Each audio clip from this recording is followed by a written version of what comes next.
ప్రాముఖ్యమైన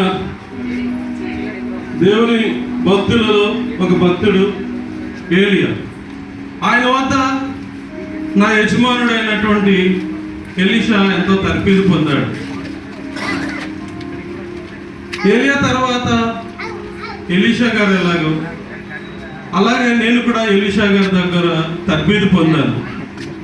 ఆయన ఎక్కడికి వెళ్ళినా అనేకమైన ముఖ్యమైన ప్రాంతములకు ఆయన నన్ను కూడా తీసుకుని వెళ్ళేవాడు. కాబట్టి నా తోటి శిష్యులు నన్ను చూసిన వెంటనే ఏలియా గారి మీద ఉన్నటువంటి 7వ ఆత్మ ఎలీషా మీద గారికి ఎలా వచ్చిందో అలాగే ఎలీషా గారి మీద ఉన్న 7వ ఆత్మ మీ మీదకి వస్తుందని నన్ను అంటూ ఉండేవారు. నేను కూడా నిజమే కదా, నేను కూడా దేవుని సేవకులతో ఎప్పుడు వెళ్తున్నాను కాబట్టి నేను కూడా ఒక తర్వాత కాబోయే ప్రవక్తగా నేను భావించాను. ఆయనతో పాటు అనేక ప్రాంతంలో దేవుడు చేసిన అద్భుత కార్యాలు నా కళ్ళారా చూశాను. దాంట్లో ఒక ముఖ్యమైనది ఏంటంటే ఒక శూన్యమీరాయిలు నా యజమానుడు ఉండటానికి తన ఇంటి మెద్ది మీద ఒక చిన్న గది వేయించింది. అప్పుడు నా యజమానుడు ఏదో ఒక మేలు చేయాలని తలంచినప్పుడు ఆమెకు పిల్లలు లేరని తెలిసి పిల్లలు కలిగినట్లుగా ప్రార్థన చేస్తే దేవుడు ఆమెకు పిల్లలు ఇచ్చారు. గుడ్రాలైనటువంటి ఆమెను దేవుడు దర్శించి పిల్లలు ఇచ్చాడు. అది నా కళ్ళారా చూశాను. తర్వాత కొంతకాలానికి ఆ పిల్లవాడు చనిపోతే దాన్ని నా యజమానుడు దేవుని ప్రార్థన చేత ఎలాగా బ్రతికించాడో అది కూడా నేను కళ్ళారా చూశాను. కానీ నా జీవితంలో అత్యంతమైన ఒక దౌర్భాగ్యమైన ఘటన జరిగింది. దేవుడిచ్చినటువంటి ఆ ప్రత్యేకమైన పరిస్థితులను నేను పోగొట్టుకోవడానికి ఆ ఘటన నా జీవితం మాత్రమే కాదు, నా యొక్క తర్వాత తరాలకి తరతరాలకి నా జీవితం శాపం తెచ్చిపెట్టింది.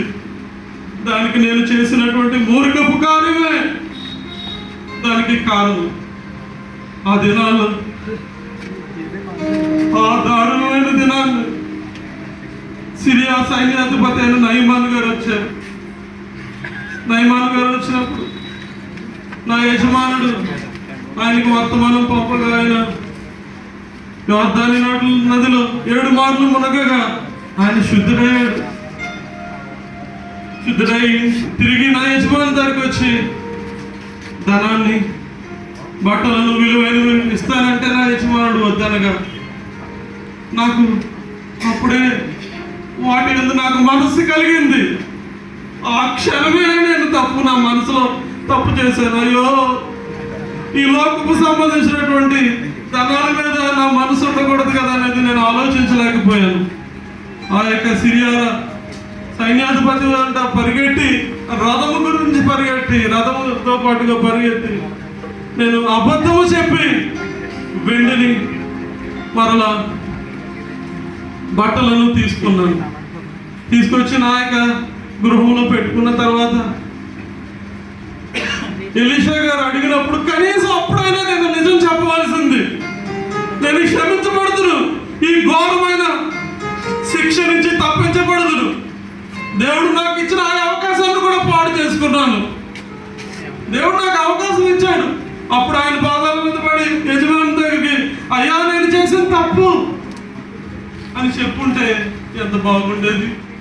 అయ్యో, దేవుడు ఇచ్చిన ఆ విలువైన తరుణాన్ని పాడు చేసుకున్నాను.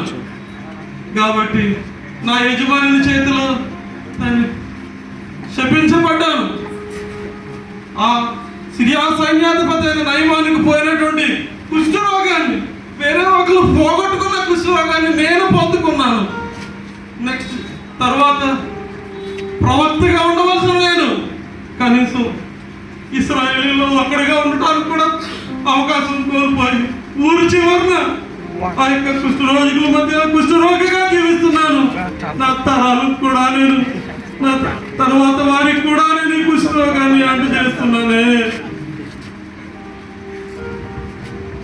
అదే రీతిగా ఎవరైతే అవకాశం ఉందో ఇంకను సరి చేసుకోవాల్సినటువంటి అవకాశం ఉందో సరి చేసుకోండి. నాకులాగా మొండిగా ఉండకండి.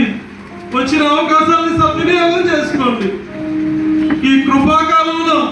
దేవుడు వెంటనే శిక్ష ఇవ్వట్లేదు, కానీ చేసిన తప్పులు చేస్తూనే ఉండొద్దు.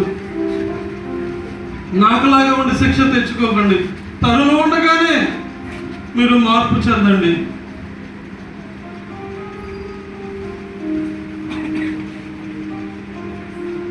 ఇప్పుడు ప్రత్యేకమైన